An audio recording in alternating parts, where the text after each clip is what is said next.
Hi everybody, welcome to Combat Japan. I'm your host Andres Vergara. Today we're going to be previewing the upcoming RIZIN Landmark 14 event, which will be held in the Zebi Arena in Sendai, Japan. This will be Saturday, June 6th, and that'll start at 12 a.m. Eastern Standard Time here in the States.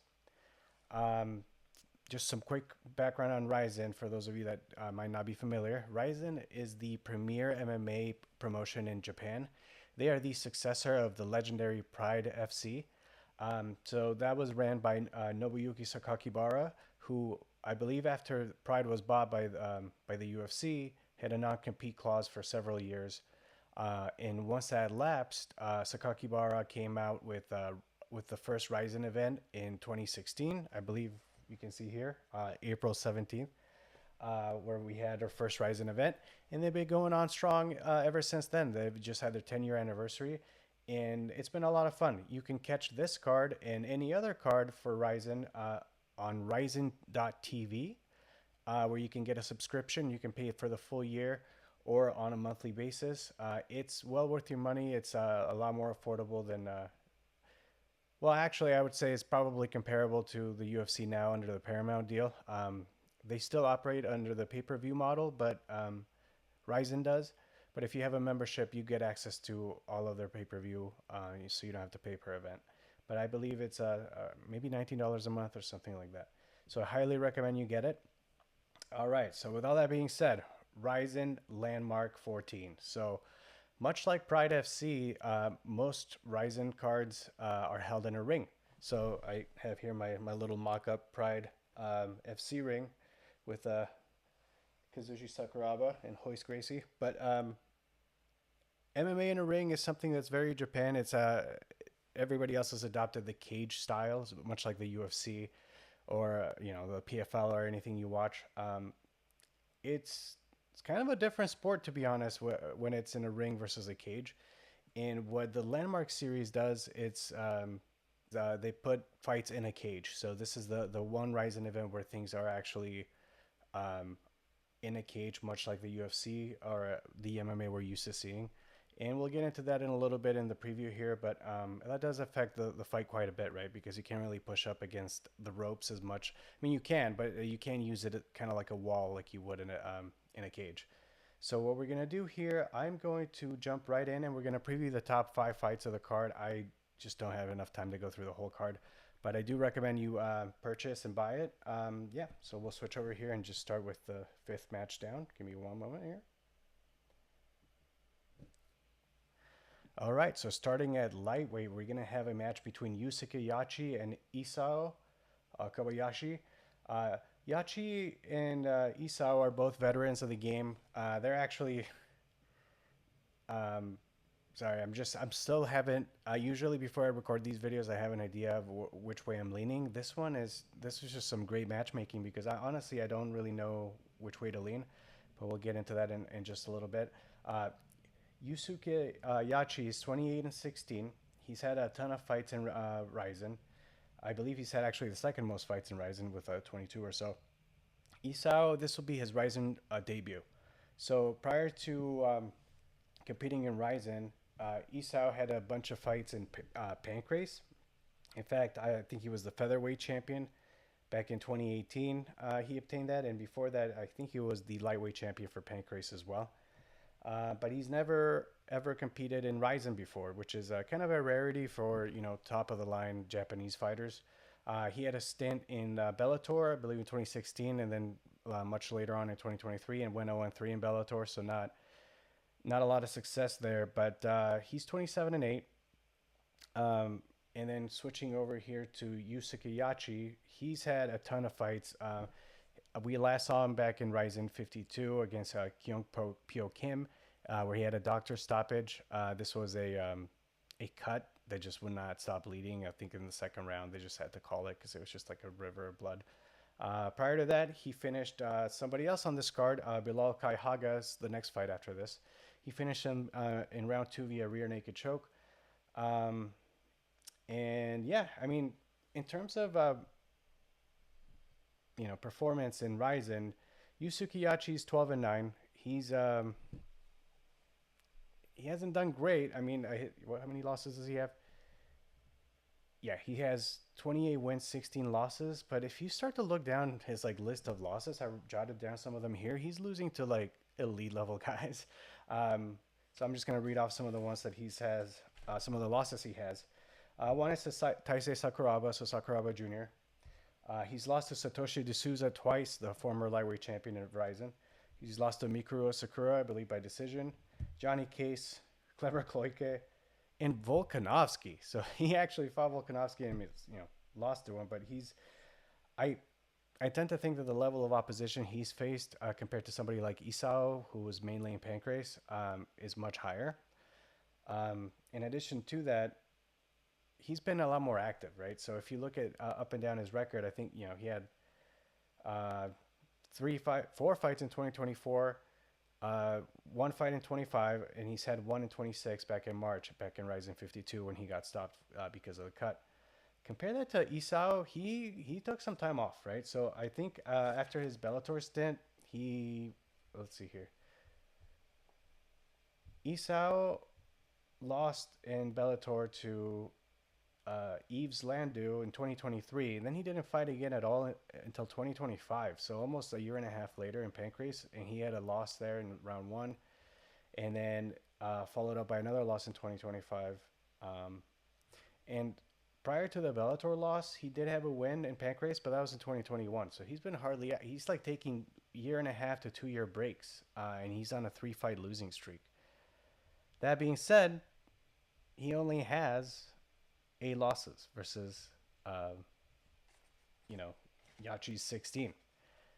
But Yachi has, in my opinion, the better level of opposition, right? So I just don't know which way to lean. And you look at other attributes, right? I mean, they've both been champions. I think, yeah.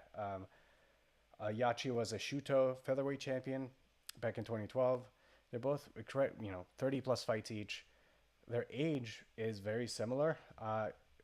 So yeah, one's 36 and one's 37. So yeah, when it comes to previewing this fight and getting a pick here, you know, I'm gonna have to go with. This surprises me because I was actually leading Yachi, but I'm gonna go with Isao on this one. I think he's only been finished 4 times, so I think he's only lost a sub twice and has only been KO'd twice. Whereas Yachi, um, yeah, he's been finished 11 times. I know he's been more active, but yeah, I let's call this one a vibes pick. I genuinely, on paper, they're so close that I don't really know which way to go. Um, so put me down for Isao win. Method of victory, God knows, decision. Okay, all right, moving on.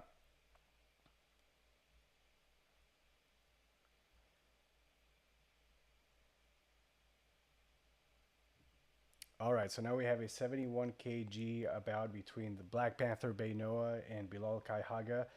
As I mentioned earlier, Bilal has one rising fight, and it was against Yusuke Yachi, and he lost that bout via rear naked choke. Other than that, Bilal's experience is in Grachon, which is like a regional MMA promotion in Japan. I think he was a lightweight champion. Um, so we have Bilal at 7-5, and Bay Noah, or Noah Bay actually, at 5-4. So this is also pretty good matchmaking in terms of experience and age and all that. The Black Panther, he's 30 years old, and Bilal is 29. They both come, 9 fights versus I can do math, 12. But this one's a little deceiving in my eyes because uh, Bay Noah actually has a ton more combat experience because he is a former Rise lightweight champion. He actually went, I think he went 12-3 in Rise kickboxing. So Rise is the other major kickboxing promotion in Japan. So we have K1, which we've covered in this channel. Um, and there's also Rise fighting game, I believe is what they call it.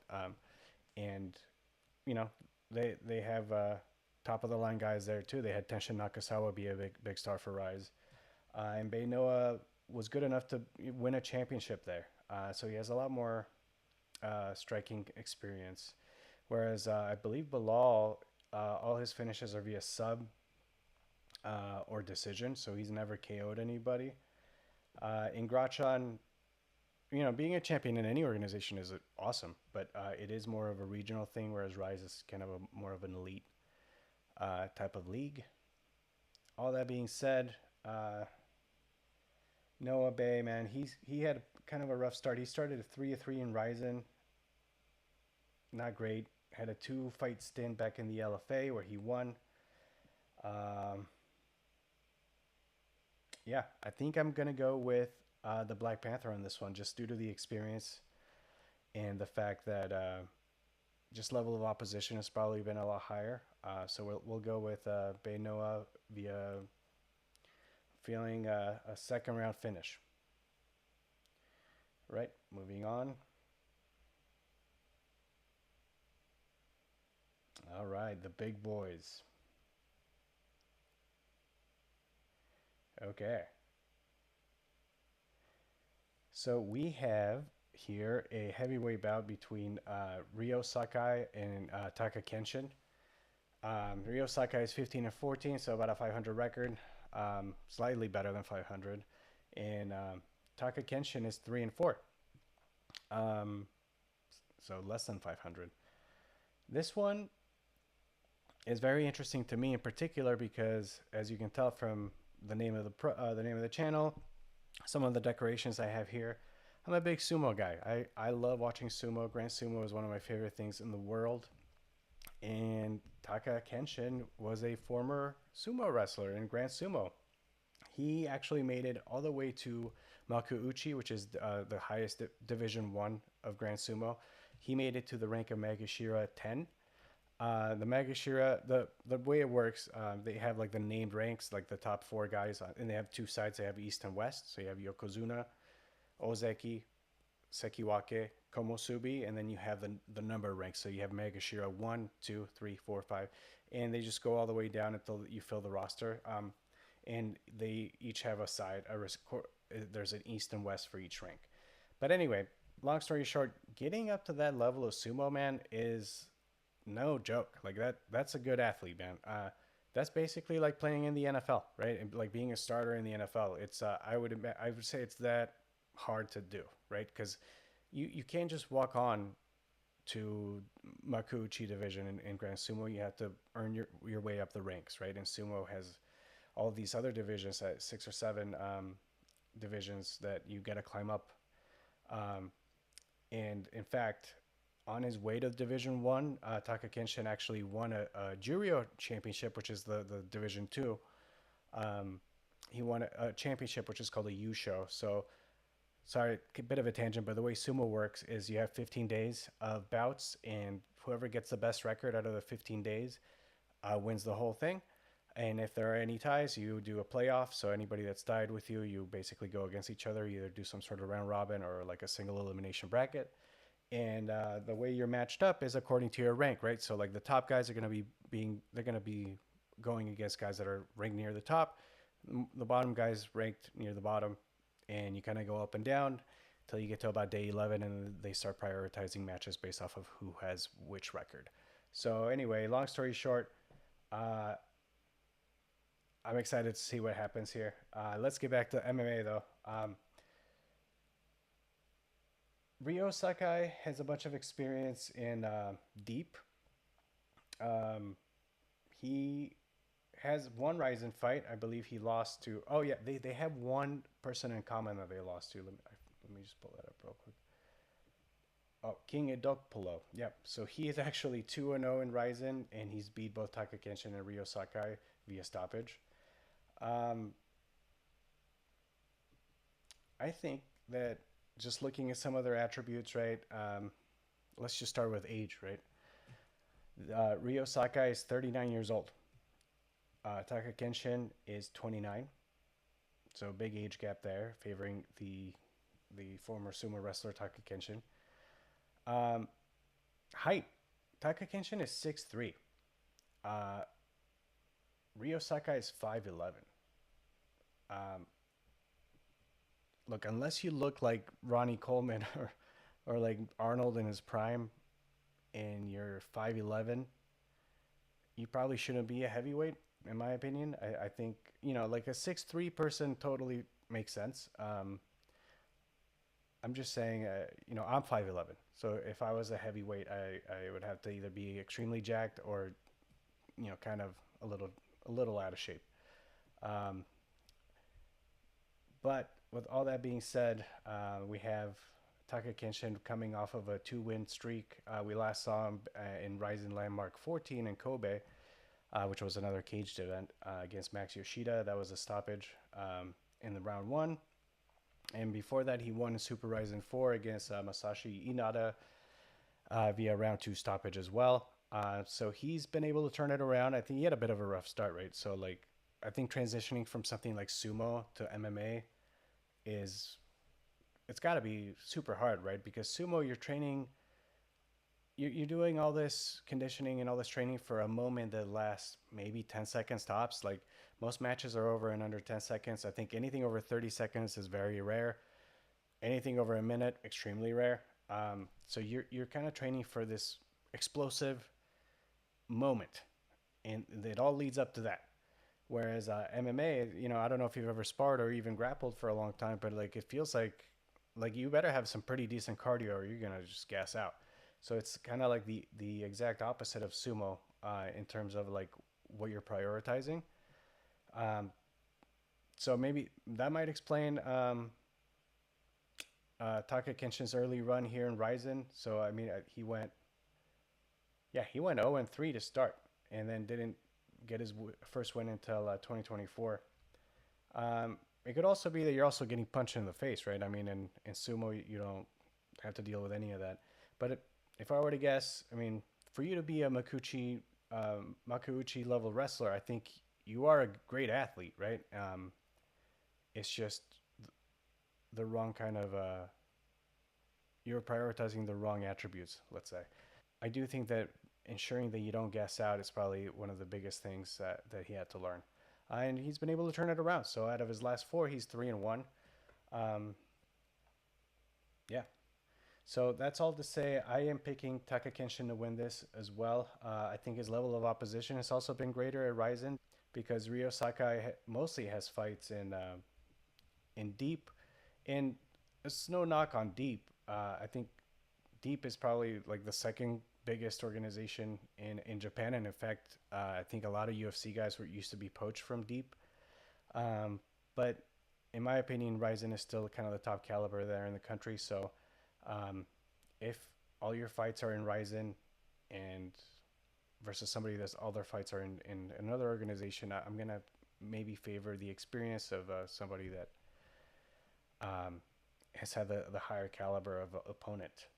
But also, a lot of other things kind of favor Taika Kenshin. Again, his height, his age, and just his, I'm going to say his sumo experience will also serve him here, especially when he needs to be explosive and have some sort of like moment where like you rush in, or perhaps, you're getting out of a grappling situation and you're able to kind of force your way out of it. So going for Taka Kenshin on this one. I'm going to call it a stoppage, round one. Okay, moving on. All right. Here we have our co-main event of the evening. This is going to be a flyweight affair with Yuki Motoya, who's 39-15, and Tony Laramie, who's 12-3. The wild man, Tony Laramie, from Canada. All right, so let's talk about Yuki Motoya on for a bit. So his last fight was against the headliner, Hiromasa Ogikubo, and it was for the flyweight championship. So this was the end of the Ryzen Flyweight Grand Prix back in New Year's Eve. So that was December 31st, 2025, and that was a hell of a fight. Yuki Motoya versus Ogikubo went all three rounds, but extremely exciting. It went back and forth. Motoya really gave a really awesome effort to against Ogikubo, but He ended up losing the fight. I think a lot of it had to do with damage. By the end of that fight, Motoya's face was all cut up, and but he was extremely aggressive. They were both just throwing and just going for it. I think it might have been called like one of the best fights of the year. But alas, Motoya lost to Ogi Kubo. In addition to the Ogi Kubo loss, Yuki Motoya actually challenged for the bantamweight title when Inoue was the champion before Danny Sabatello, and he also lost that as well. So I don't think he's ever tasted gold in RIZIN. Yuki Motoya does have the distinction, I believe, of having the most RIZIN fights out of anybody. I think he's got 24 fights. He's 14-10 in the promotion. He also holds the only loss to upcoming star Kiyoma Akimoto, who just beat Pachi Mex. So he's a seasoned veteran. He's I like Yuki's style in terms of he's got great striking, and he's more of a submission grappler than somebody like than the people we'll see in our main event. So like Yuki Motoya has actually beat the main event challenger Makoto Shinryu. That was last year during the Flyweight Grand Prix. And somebody like a Shinryu and somebody like Ogi Kubo, they use a lot of grappling, but in my opinion, they're not looking for a finish. They're not really looking for a finish. I believe Yuki is kind of always hunting for the sub, and we'll get to the other guys in a second. But I'm just it's interesting because I think his last two fights were the two guys that are headlining the card. So moving on to Tony Laramie, he's 12-3 from Canada. He's 3-1 in RIZIN. He's coming off of a win off of RIZIN 52 back in March of this year against Takaki Soya, and boy, that was a beating. Laramie just beat Soya's leg to hell. It was just leg kick after leg kick, and it basically incapacitated him over 3 rounds and ended up getting a TKO I think it was a TKO victory in round 3. But yeah, he basically kept it on the feet and just kept punishing the leg there. Prior to that, he had a win in Landmark 12 in Kobe, and that was against Wataru Yamauchi. And that one looked a lot different than the Soya fight. Laramie on that one, he kind of really leveraged the cage. So he's from Canada. He had a stint in the LFA. He's a Western fighter, and like I mentioned before, we don't really have a lot of rings here for MMA. So I'm and also just watching him kind of dismantle and Big Brother Yamauchi, I believe Tony Laramie is very effective at using the cage for control, which I'm not sure about Yuki Motoya because again, most of his experience is in Japan, and he has 24 fights in RIZIN. So I just think that Tony is going to be able to really leverage the cage and have positional control if he doesn't like what's happening on the feet, right? So like he's not going to lay and pray and just try and get a victory that way. I think in the last event he was saying he wants to do Don Fry versus what was his name, Yoshihiro Takayama, which was that fight where like they just punch each other over and over again. So he's looking for a finish. He wants the violence, but I think he has that option, right? Whereas like, hey, if whatever he's doing with Yuki on the feet isn't really working for him, he can just press him against a cage and just have and just control him.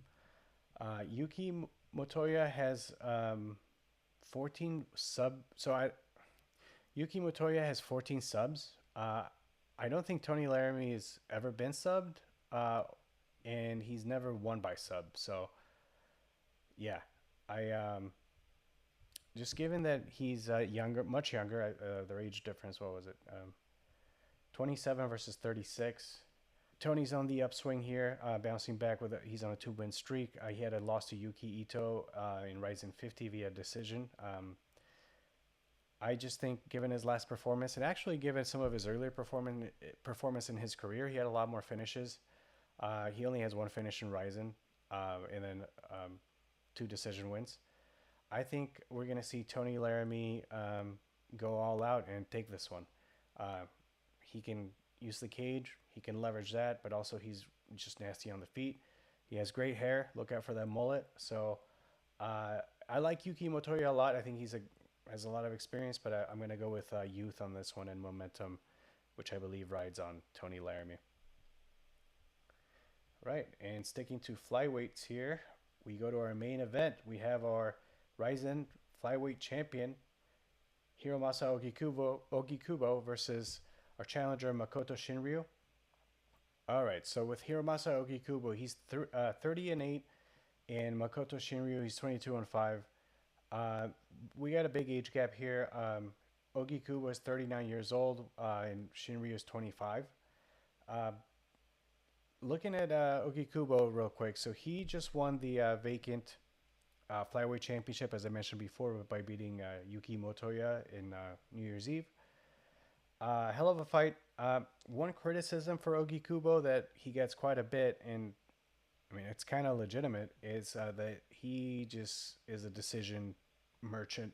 He just, if you I think his last 18 fights or 18 wins or so have all been decisions. Yeah, I don't think he's had a finish since, let's see, since 2017 via choke. Um, yeah, I mean that's a long time. It's 2026. We're going almost a decade without a finish here. So, but let's narrow in a little bit on his losses, right? So he's 30 and 8. Those 8 losses, I mean, he's fought everybody. I think three of those, yeah, it's three of those 8 losses are to Kyoji Horiguchi, who's in the UFC and he's a top contender there. I think he split 1-on-1 versus Kaya Sakura, who's also in the UFC. So Okikubo does have hands. That was really noticeable in his fight against Yuki Motoya. He just kept landing this uppercut. So he would like slip the jab and just counter with an uppercut and just kept landing that. But he throws combinations. He's in there. He does like to clinch quite a bit and control his opponent and kind of shut down what they're doing when he's not striking with them. So he is a grappler. On the other hand, Makoto Shinryu is also a big time grappler. I don't think he's as good on the feet as Ogikubo. Oh, and I forgot to say they actually fought before, so this is a rematch. Ogikubo did Ogikubo did beat Shinryu via decision. Surprise, surprise. And yeah, I mean that was a pretty close fight as well. And he just it was very competitive. I think yeah, Ogikubo probably got the better of the striking. Uh, but that brings me back to Shinryu. So I think one of the things I've noticed with Shinryu is that he's excellent at taking people down. He's a very good grappler. And then that's kind of it. Like if this were judo or something, that he'd be amazing. Where like the whole point is to kind of put someone on the ground. But I feel like that's all he does, right? So like he's good at that. He's good at pressuring, but he's not looking for finishes. So once he takes you down, he kind of just sits there.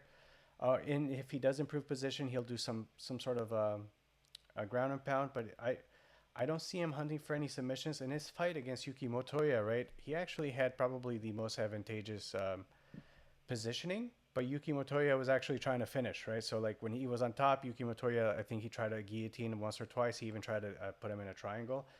And that was from his back, right? So Shinryu is great at just mauling you down and just picking you up, taking you down, and looking very dominant. But then he kind of just punches you from guard. Like I don't think he's that adept at passing guard and hunting for any sort of submission.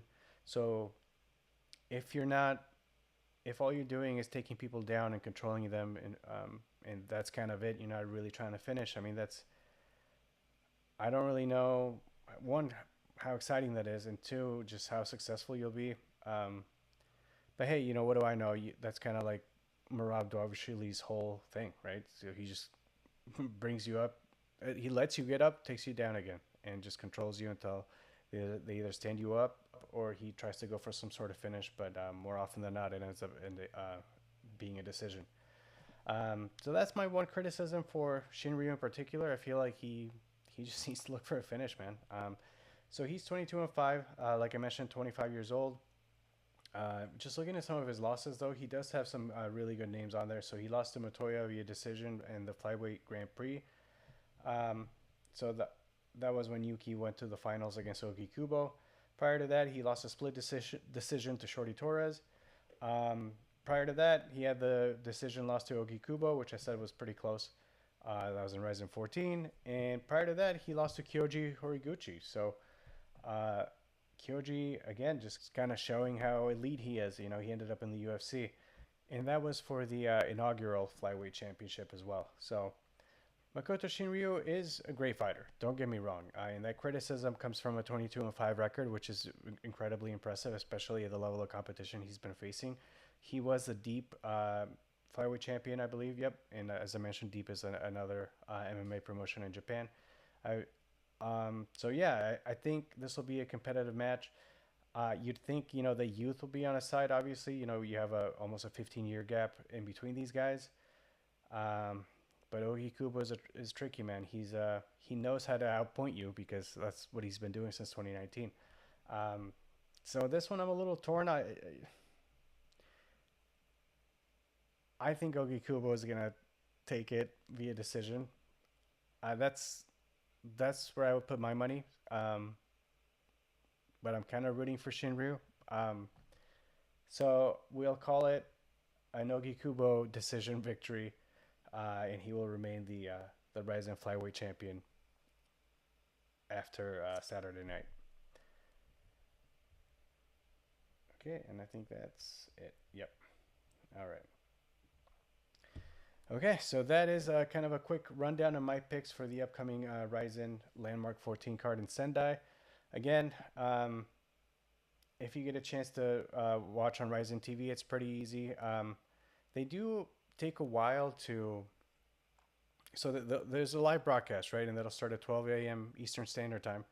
But there is a lag between the event ending and you having video on demand right away. Because I think what they do is that they edit some of the music out for copyright reasons. So then there is a lag between the event ending and then you being able to watch it later. So that's kind of a bummer, especially if you want to, you know, get up at 6 in the morning and watch it in the morning like I do, because I hate running into spoilers on social media or something. I wish it really fixed that. I wish you could just rewind it or something. I don't know. But again, Ryzen, the premier MMA organization, um, Michael Chavello and Damian Brown are the commentators. Chavello is the K1 commentator as well, so he's legendary. And Damian Brown, you know, former MMA fighter, great insight into everything. I really love what they're doing in Ryzen. I encourage you to check it out. And if you ever want to learn more about Ryzen, I recommend you check out the We Are Ryzen podcast that's hosted by Andrew Benjamin, or there's a YouTube channel, Aniki MMA. He does like these breakdowns and these uh, previews and reactions and like think pieces. He's awesome. He lives in Japan and he's kind of like big in MMA YouTube, representing Japan. So check those guys out. I will be watching Saturday night. Those are my picks, and we'll probably have a reaction video after that. So that's it. Thanks for watching. See you in the next one.